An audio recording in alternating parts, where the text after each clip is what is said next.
Salud.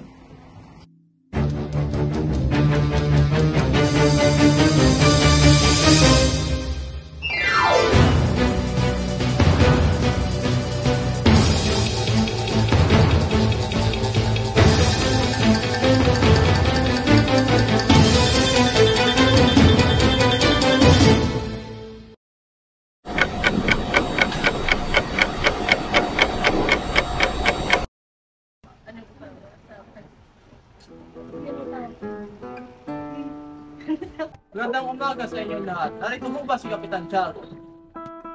Kung hinala ka? Bakit? Mayroon ho kayong kalatas galing sa kanila.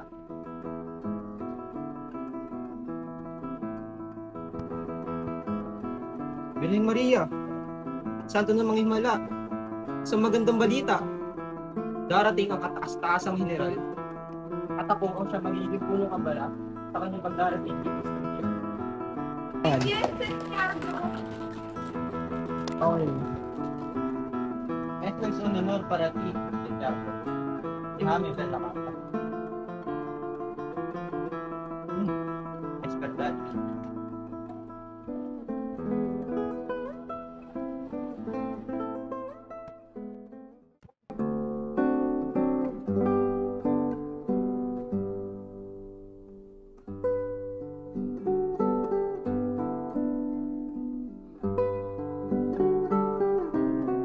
Eres realmente bendecido, Kapitan Tiago, sapagkat sa iyo itutuloy ang mataas na opisyal ng gobyerno. Salud! Salud. Salud!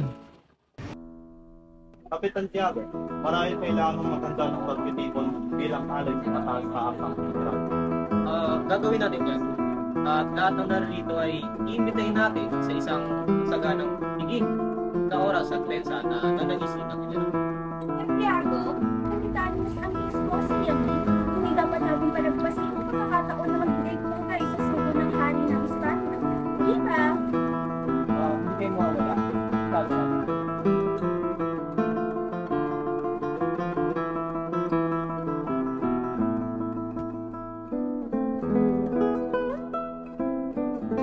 Oh, Maria.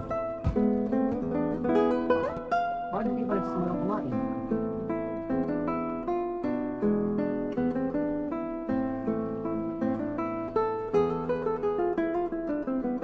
Senyor Ibarra, batid kong magagalak ang kanyang kataas-taasang general dahil sa pinapagawa mong paaralan.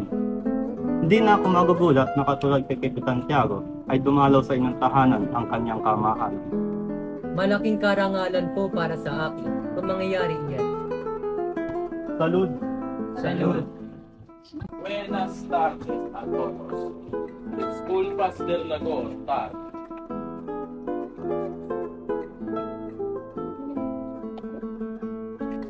Buti nakalikan pa nga.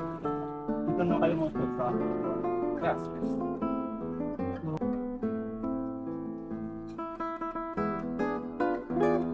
Ipagpaumanhin niyo at mukhang nagambala ko ang inyong pag-uusap. Sige lang, ituloy niyo ang pag-uusap. No, iyong reverensya. Binabati ko lamang si Ginoong Ibarra dahil sa kanyang pagpapagawa ng paaralan. Aba, mahusay ang kanyang nakuhang arkitekto, isang perito.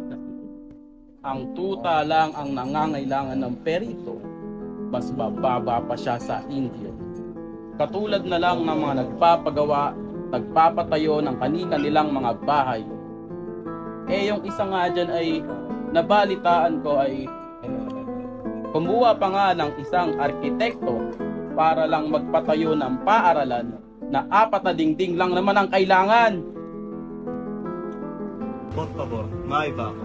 Napakahusay ng inyong na sermon kanina sa misa. Ay, gracias. Alkalde, alam mo ba yung mga Indio? Yang mga yan, patuto lang ng konti.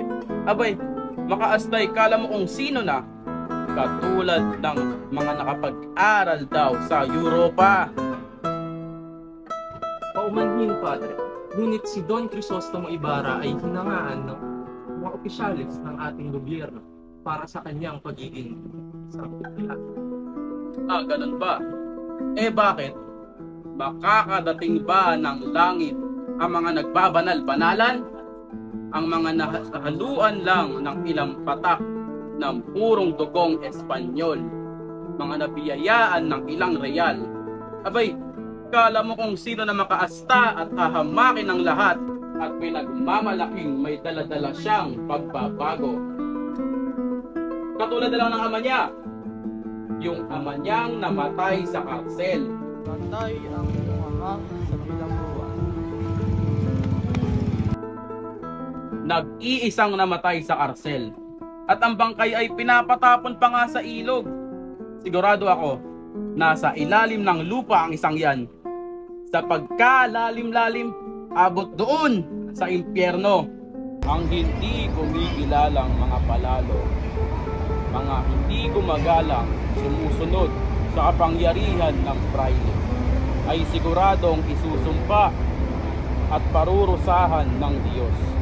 Katulad na lang ng ginawa kay Don Rafael.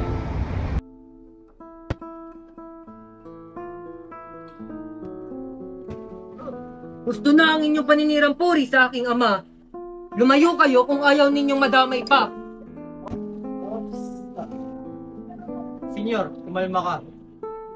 Batid kung kayo ay may minamahal na ama, kung kaya't ipagtatanggol nyo rin siya, kahit na sa panlilibak, maski na ng isang praile. Estas loko! Isang tao na may respeto sa bawat tao. Pobre man o may kaya. Si Don Rafael Ibarra ay may dignidad at integridad na hindi kayang wasakin nino man. At kahit isinaula pa ang kanyang bangkay at libingan, ang inyong reverensya na minsan tinuring na mahal na kaibigan ng aking ama, hindi ba't bukas ang aming tahanan anumang oras? Hindi ba't anumang hilingin mong pananalapi ay binigay ng aking ama? Ngunit ano ang isinetli mo? Kasuklam-suklam na paglapastanganan sa kanya. Kung kaya't ako'y pagod na sa pagtitimpi. Bahala na ang may kapal na siya mang humatol sa anumang gagawin ko. Subukan mong tumakas at lalo kang masasaktan. Yan lamang kayo. Yun. Hindi pa wasto ang pagtitimpi ko sa inyong reverensya na walang galang. Hindi ba't saksi kayong lahat nung ako ay inalipusta niya sa kanyang sermon sa simbahan? At ngayon nagtungo siya rito upang ipamukha sa akin na tama ang kanyang ginawa na pangmabastos at pagtataksil sa aking ama. Kaya gusto na! Maria! Crisostomo, tama na. Utang na loob, nagmamakaawa ako sa'yo. Ibaba mo ang kutsilyo. Isipin mo ang ating pangarap at ang pamilya.